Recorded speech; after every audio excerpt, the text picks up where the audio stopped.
Thousands of years ago, no one agrees exactly when, a prophet appeared in Iran who would later influence the modern phenomenon of the Elvis impersonator. This influence was very, very indirect, and its story includes the rise and fall of the Persian Empire, a highly controversial 19th century German philosopher, a leading music composer from the late Romantic period, one of the most celebrated filmmakers in history, one of the most influential and popular recording artists of all time, and a critically acclaimed performance artist and comedian. Let's start at the beginning. Sometime between 1500 BC and 500 BC, a man named Zarathustra, living somewhere inside or near the modern country of Iran, founded a new religion which is known today as Zoroastrianism. According to Zoroastrian tradition, Zarathustra was visited by an angelic being one day while he was standing on a riverbank. That being was named Vohumana, which means good purpose, and he came to tell Zarathustra about the one true God, who he called Ahura Mazda. Vohumana explained that Ahura Mazda was in a constant battle with a powerful evil being named Angra Mainyu. Zarathustra was told he must encourage people everywhere to support Ahura Mazda in his fight against evil by having good thoughts, saying good words, and performing good deeds. When the battle between good and evil finally ends, at the end of the world, everyone is to be judged by walking over a heavenly bridge. To the righteous, the bridge will appear wide and safe, and they will be guided into a place of eternal happiness called the House of Song. People who have lived evil lives will see a narrow, rickety bridge and will be dragged away by demons as they try to cross. They will then be taken to a place of eternal torment called the House of Lies. These new religious ideas were not at all like what people were used to hearing in Iran at the time. They were used to worshiping lots of gods and paying attention mostly to religious rituals. Zarathustra urged people to focus on their own personal thoughts and actions rather than rituals, and direct their worship to a single, almighty God. Despite regular preaching, Zarathustra initially only managed one convert, his cousin. Zarathustra persisted, however, and things took a massive turn for the better when a nearby monarch, King Vishtaspa, accepted his teachings. We don't know exactly where King Vishtaspa's kingdom was, but it was probably somewhere in or around modern-day Iran. Some say it covered the entire region, but wherever it was, it proved to be a vital base. Eventually, Zarathustra's teachings formed into a religion, which is widely considered to have been the world's first major religion with just one God, like many religions have today. It was also perhaps the first to teach the existence of heaven, hell, judgment day, and afterlife, and describe the world as a fight between good and evil. As ancient Greek writers referred to Zarathustra as Zoroaster, this religion is known today as Zoroastrianism. But back in ancient Iran, by the 4th century BC, Zoroastrianism was the main religion of the Achaemenid Empire, also known as the First Persian Empire. After Alexander the Great invaded Persia and overthrew the Achaemenids in 328 BC, Zoroastrianism declined in importance as it was forced to compete with the beliefs of the empire's new rulers, who were originally from Greek-speaking lands and were known as the Seleucids. 900 years later, in AD 651, the Seleucids were overthrown by the army of the new Islamic Caliphate. What had been an independent Persia, or Iran, eventually became a province in the vast Muslim empire which stretched as far west as Spain. Under Muslim rule, local Zoroastrians were not forced to convert to Islam. However, taxes and other burdensome rules were introduced for non-Muslims over time. Life was made increasingly difficult for the diminishing number of loyal Zoroastrian believers. Within a few hundred years, the population of Iran was majority Muslim, and the number of practicing Zoroastrians continued to shrink. Starting in either the 8th or 10th century, depending on who you ask, many of the remaining Zoroastrians in Iran left and moved to India. This community is now known as the Parsis, and today numbers roughly 70,000 people, living mostly in the state of Gujarat and the city of Mumbai. Although they are a relatively small group by population, many Parsis have been highly influential, both in India and worldwide. Famous Parsis include Jamsetji Tata, the father of Indian industry, and the lead singer of rock group Queen, Freddie Mercury. Zoroastrianism is still alive today in its native Iran, although just barely. In the official Iranian government census of 2011, there were 25,271 practicing Zoroastrians left in the country out of a total population of 83 million people. Despite the small number of current adherents, Zoroastrianism is credited as having had a profound effect on Western civilization, especially through its belief in a cosmic battle between good and evil. Some religious traditions outside Zoroastrianism also revere Zarathustra and his teachings. Most notably, the Baha'i consider Zarathustra to be one of the manifestations of God. A direct influence can also be found in the Bible, specifically in the Nativity story told in Matthew, which tells of Zoroastrians bringing gifts to the baby Jesus. Of course, these Zoroastrians are much more commonly known as wise men or kings, but the original Greek word used in the Gospel is magoi. This term refers to a priestly caste of Zoroastrians who were known as the Magi. In the world of the New Testament, the Magi were widely revered as highly adept astronomers, astrologers, sorcerers, and fortune-tellers. They were so revered, in fact, that the English words mage, magic, and magician are derived from their name. The idea that Zoroastrianism was the world's first great religion, and that it introduced our ideas of good and evil into Western civilization, was later picked up by the German philosopher Friedrich Nietzsche, who was born in 1844. In 1883, Nietzsche published an experimental novel entitled Also sprach Zarathustra, or in English, Thus Spake Zarathustra. It tells the story of a wandering prophet-like figure who, like the ancient Iranian prophet, is also named Zarathustra. Zarathustra's key messages are that the universe is on a constant repeat cycle, and that as a result, we live the exact same lives over and over again, innumerable times, that paying attention to good and evil is therefore pointless and should be considered a slave morality, and most controversially, that God is dead. In other words, Nietzsche's book attempts to overturn millennia of morality and religious thought. In his mind, there was no better person to carry this message than the man he blamed for introducing morality into the world in the first place, Zarathustra. Nietzsche explained his choice of name in detail in his autobiography, where he wrote, Zarathustra was the first to consider the fight of good and evil, the very wheel in the machinery of things. He created this most calamitous error, morality. Consequently, he must also be the first to recognize it. Another important concept in Thus Spake Zarathustra is the Übermensch, or as it is commonly translated, the Superman. Nietzsche's Superman was not a superhero, but rather a person who was able to overcome the slave morality of good and evil, overcome belief in a supreme being, and joyfully embrace his fate. According to Nietzsche, the Superman would view a normal man in the same way that man views the ape, an embarrassing remnant of our evolutionary past.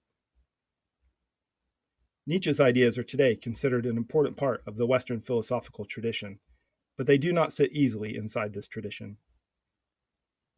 While most modern philosophers write highly technical texts which begin with elaborate definitions and intellectual frameworks, Thus Spake Zarathustra begins with a poem in which a prophet on a mountaintop speaks to the sun.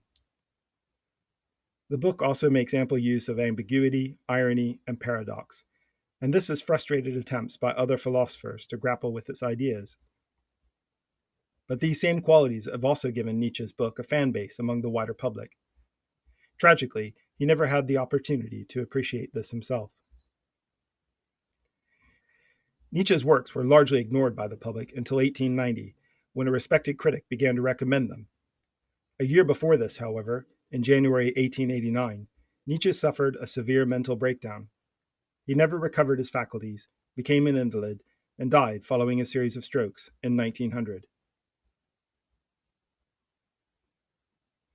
Unusually for a book of philosophy from any era, Thus Spake Zarathustra has inspired dozens of artistic works since its publication, from paintings to music. One of the earliest and most famous of these was by Richard Strauss, a leading classical composer who was only 19 years old when Thus Spake Zarathustra was published. He composed a 30-minute tone poem based on the book in 1896. It was split into 9 short sections, each named after a chapter in the book.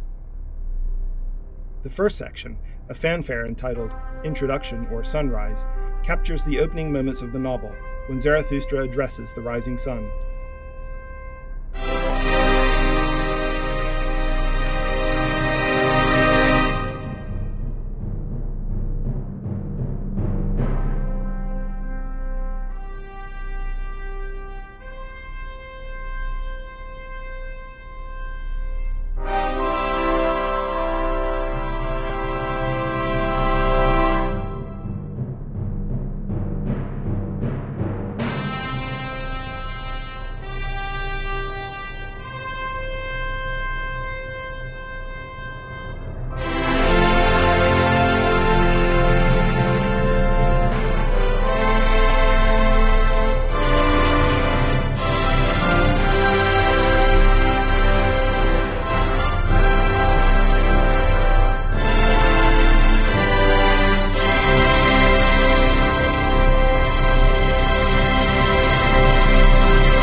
Unfortunately, Nietzsche's mental collapse occurred 7 years before Strauss's work was first performed, and he would never have had the opportunity to enjoy the composition he had inspired. In 1964, filmmaker Stanley Kubrick began making a film in collaboration with science fiction writer Arthur C. Clarke called 2001: A Space Odyssey. Kubrick is considered one of the most influential filmmakers of all time, and his work includes classics such as The Shining, A Clockwork Orange, and Full Metal Jacket. 2001: A Space Odyssey, which Kubrick envisioned as a story of man's relationship to the universe, begins in the distant past, when humanity's ape-men ancestors are visited by a featureless alien monolith who begins enhancing their abilities to think. The film shifts to the year 2001, then 33 years in the future, and eventually to a manned spaceflight headed to Jupiter. When it arrives, a much larger monolith is found in orbit. Kubrick originally commissioned composer Alex North to create a score for the film. 2 years into production, however, MGM studio executives became concerned with the film's progress. Kubrick arranged a special screening of the film to reassure the executives. As North's film score was not then ready, he inserted classical music tracks by various composers as guide pieces for the screening as a substitute soundtrack. The studio bosses were thrilled with the screening, and Kubrick liked the guide pieces so much that he decided to use them for the theatrical release instead of North's composition. For the two most dramatic moments in the film, Kubrick chose to play the opening fanfare of Strauss's Thus Spake Zarathustra. These include the opening scene, when prehistoric ape men first learned to use tools thanks to the intervention by the alien monolith. And the final moments of the film, when the main character, Dr. David Bowman, is transformed into a mysterious star child.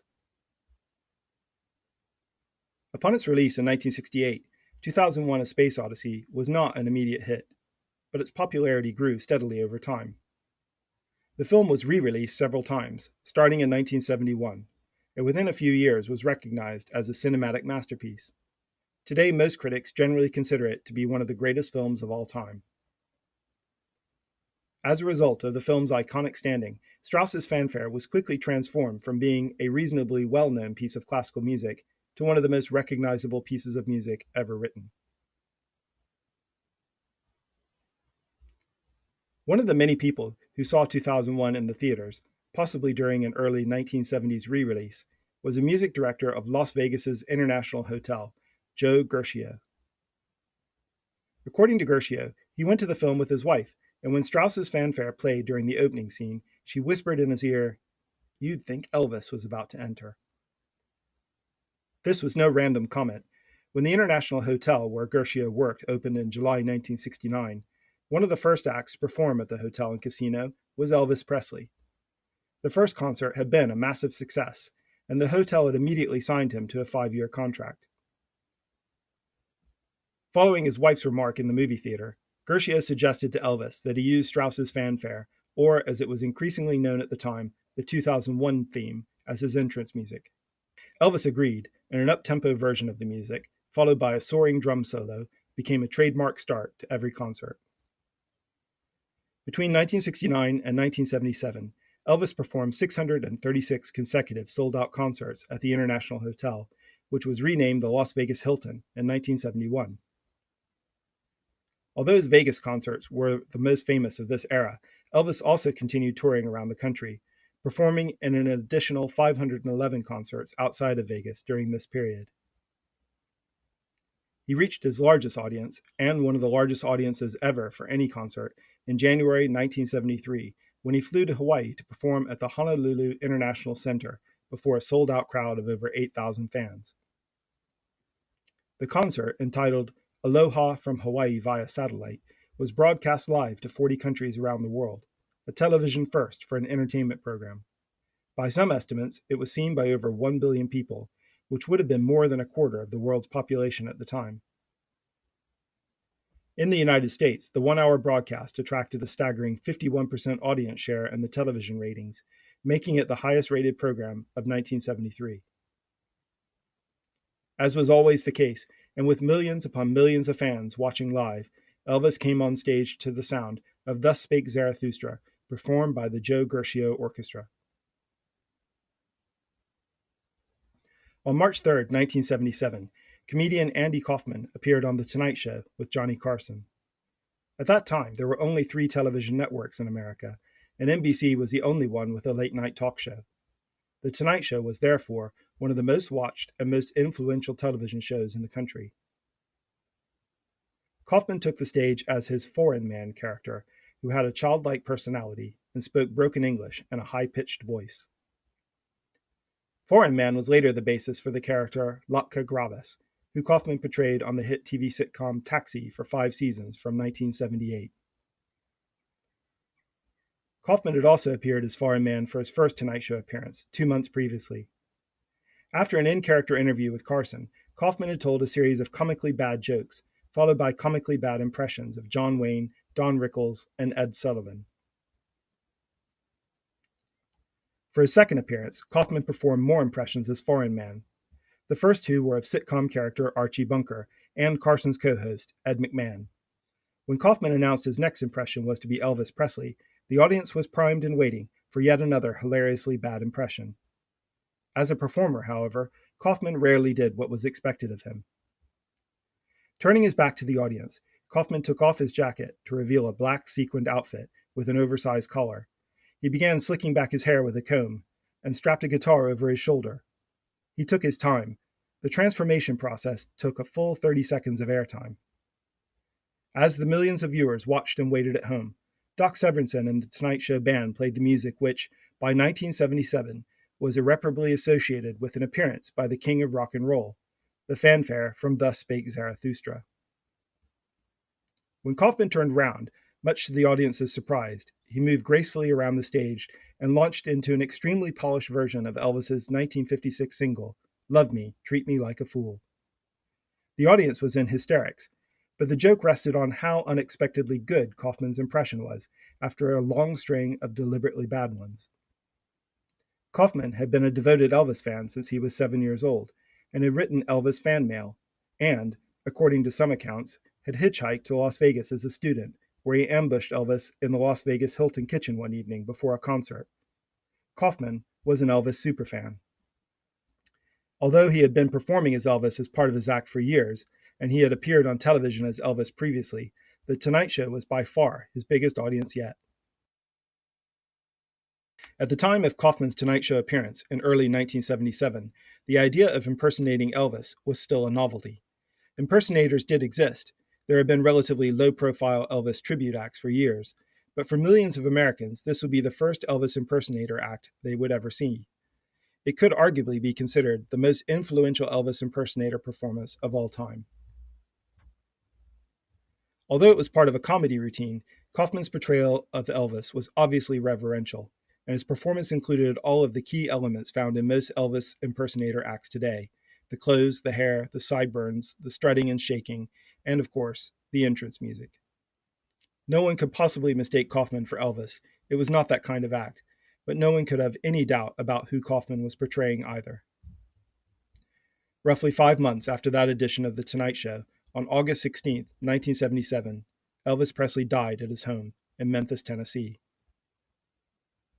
Kaufman continued to perform as Elvis, most notably on the Johnny Cash Christmas special in 1979, but he did so less and less as he became more famous and his character range broadened.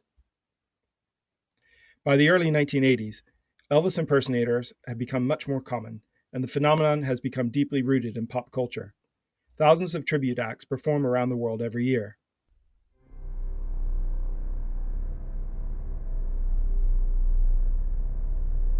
And nearly all of them begin with a signature piece that the king made famous as his own. The theme from Stanley Kubrick's masterpiece, 2001: A Space Odyssey, which was written by the composer Richard Strauss.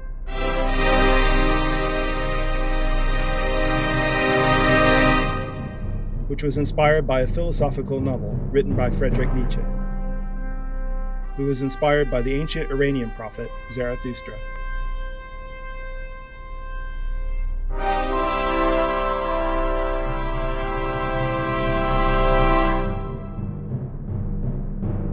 Thanks for watching. This is my second video, and there are many more to come. Please be sure to subscribe.